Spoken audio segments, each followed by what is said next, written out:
Chapter 8. To get along with God, consider the consequences of your behavior.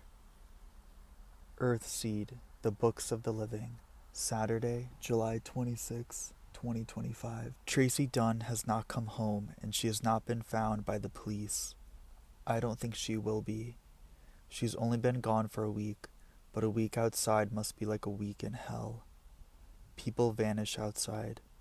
They go through our gate like Mr. Yunnies did, and everyone waits for them, but they never come back. Or they come back in an urn. I think Tracy Dunn is dead. Bianca Montoya is pregnant. It isn't just gossip, it's true, and it matters to me somehow.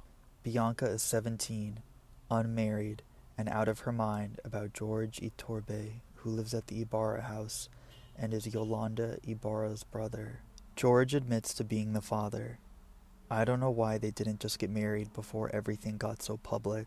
George is 23, and he at least ought to have some sense. Anyway, they're going to get married now.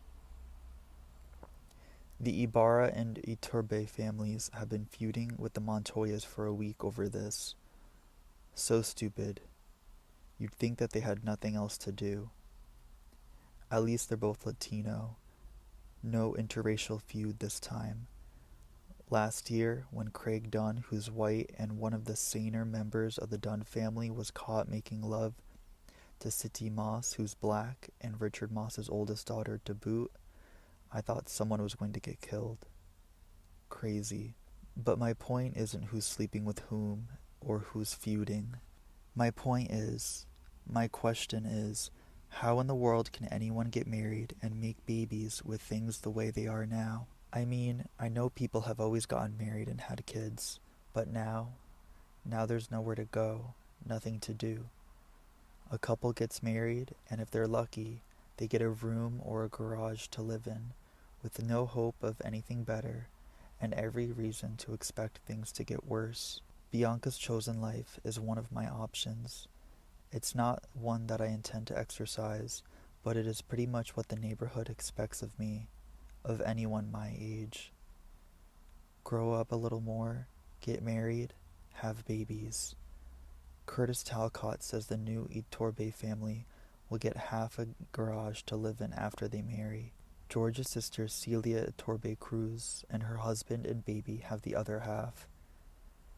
2 couples and not one paying job among them. The best they could hope for would be to move into some rich people's compound as domestic servants and work for room and board. There's no way to save any money or ever do any better. And what if they wanted to go north? Try for a better life in Oregon or Washington or Canada? It would be much harder to travel with a baby or two, and much more dangerous to try to sneak past hostile guards and over state lines or international borders with babies. I don't know whether Bianca is brave or stupid. She and her sister are busy altering their mother's old wedding dress, and everyone's cooking and getting ready for a party as though these were the good old days. How can they? I like Curtis Talcott a lot. Maybe I love him. Sometimes I think I do. He says he loves me, but if all I had to look forward to was marriage to him and babies and poverty that just keeps getting worse, I think I'd kill myself.